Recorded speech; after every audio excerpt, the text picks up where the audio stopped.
In the autumn of 1623, within the walls of Topkapi Palace, a 15-year-old girl named Fatma Sultan prepared for what the empire called an honor. She was the daughter of Sultan Ahmed I and Kasim Sultan, one of the most powerful women in Ottoman history. Fatma had been educated by the finest tutors in the empire. She spoke Persian, Arabic, and Turkish fluently. She had studied mathematics, astronomy, and Islamic jurisprudence. By every measure, she was exceptional. None of it would save her from what was coming. For over 6 centuries, the Ottoman Empire developed an intricate system for managing its royal daughters. This system, documented in palace records and diplomatic correspondence, reveals a carefully constructed mechanism of political control that historian Leslie Peirce termed dynastic marriage as statecraft. What happened to princesses like Fatma wasn't random cruelty. It was institutional policy, refined across generations, and considered essential to imperial stability. To understand this system, we must first understand the world that created it. The Ottoman Empire, stretching from Vienna to Yemen, from Algeria to the Persian frontier, was a vast political entity held together by complex networks of loyalty and obligation. At its heart stood Topkapi Palace, constructed after the conquest of Constantinople in 1453. Within its walls existed 2 parallel power structures: the formal government of viziers and military commanders, and the imperial harem, a separate political sphere that historian Lucien Desconaux describes as a court within a court. The harem housed hundreds of women at its peak. Most were enslaved concubines, purchased or captured from territories across Europe, the Caucasus, and North Africa.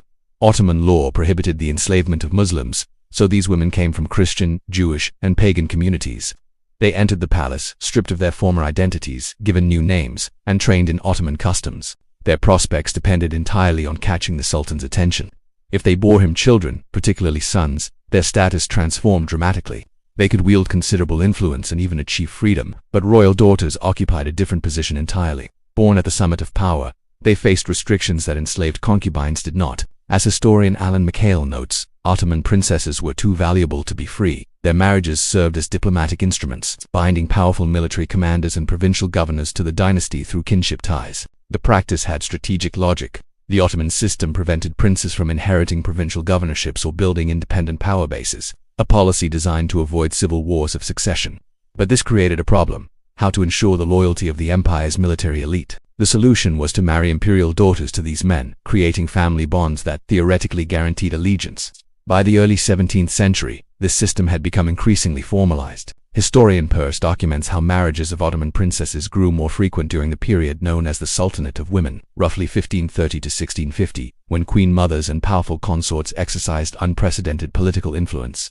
Figures like Kasim Sultan, Fatma's mother, helped rule the empire. Yet even these powerful women could not protect their daughters from the machinery of dynastic marriage.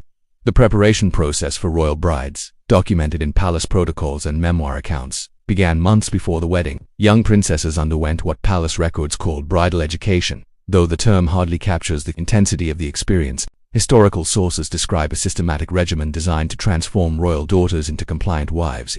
Court records and later memoirs mention instruction in household management, religious devotion, and proper conduct.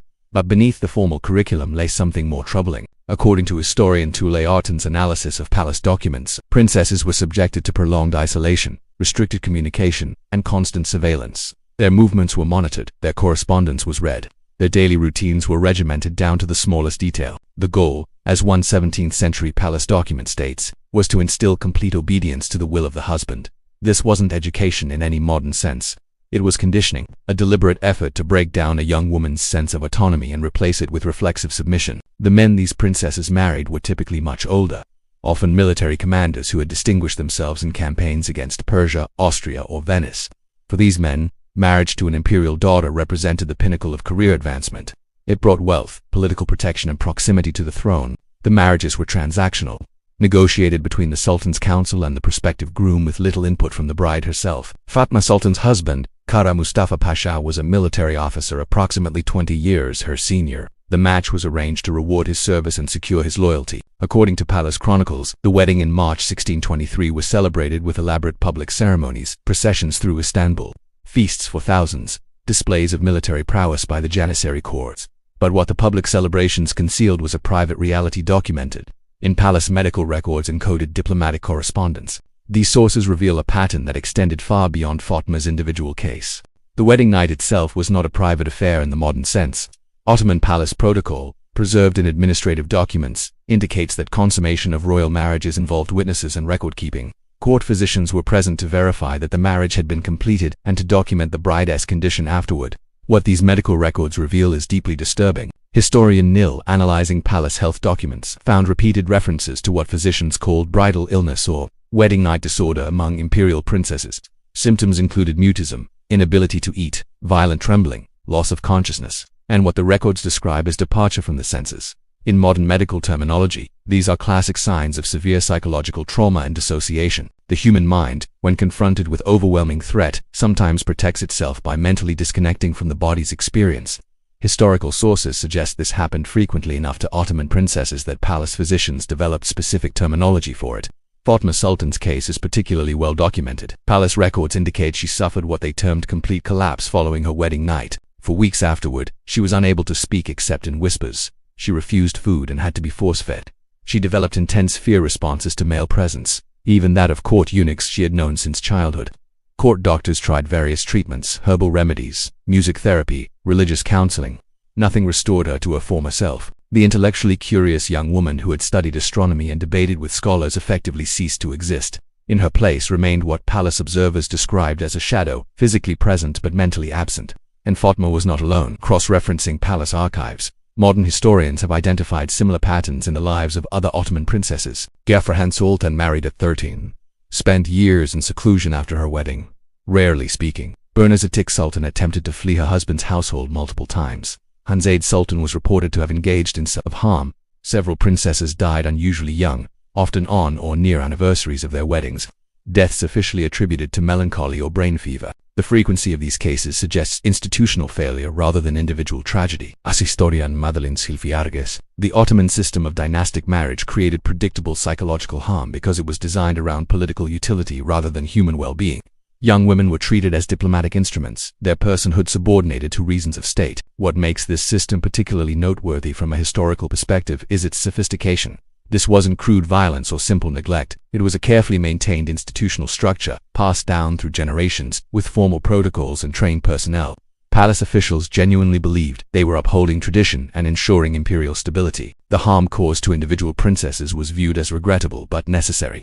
Some historians have debated whether to apply modern concepts like trauma or abuse to historical contexts. This is a legitimate methodological question. We must be careful not to project contemporary values onto the past or judge historical societies by standards they did unshare. However, we can note that the sources themselves, written by Ottoman observers, record suffering, document psychological breakdown, and describe attempts at resistance and escape. The women themselves clearly experienced these practices as harmful, regardless of how palace officials justified them. It's also worth noting that this system was specific to the Ottoman context. Other Islamic dynasties, other medieval empires, handled royal marriages differently. The Safavid Persians, the Mughals, the Mamluk Sultanate all had their own practices, some more and some less restrictive. The Ottoman approach was not universal or inevitable. The system began to change in the late 17th and 18th centuries as the empire's military fortunes declined and political structures evolved. By the 19th century, reformist movements within the Ottoman state started questioning many traditional practices, including the management of royal women.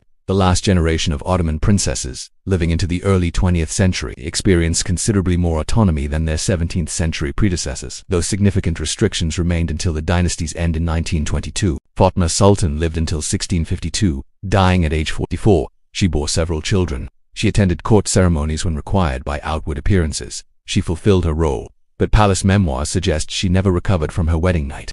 She lived in what one observer called perpetual silence, disconnected from the world around her. Her story, and those of princesses like her, forces us to confront uncomfortable questions about power, tradition, and the human cost of political systems. Empires require mechanisms of control to maintain themselves. The Ottoman state, like many others, created elaborate institutions to manage succession, bind elites to the throne, and project power across vast territories. But institutions are made of individual human lives. Behind every policy, every tradition, every reason of state are real people experiencing real consequences. The Ottoman system of dynastic marriage succeeded in its political objectives for centuries. It also left a trail of broken lives, recorded in medical documents, coded letters, and the silences within official chronicles. This history matters not because it makes the Ottomans uniquely cruel. Every society in history has systems that privilege power over people. It matters because it shows us how sophisticated institutions can cause systematic harm while maintaining the appearance of propriety, how tradition can become a mechanism of control, and how those harmed by these systems often leave only fragmentary traces in the historical record. The palace archives preserve Fatma Sultan's story in scattered references, medical reports, ceremony lists, property records. But the person herself, the girl who studied stars, largely vanishes from history after her wedding night. What remains is silence, the kind of silence that speaks volumes about power and its costs.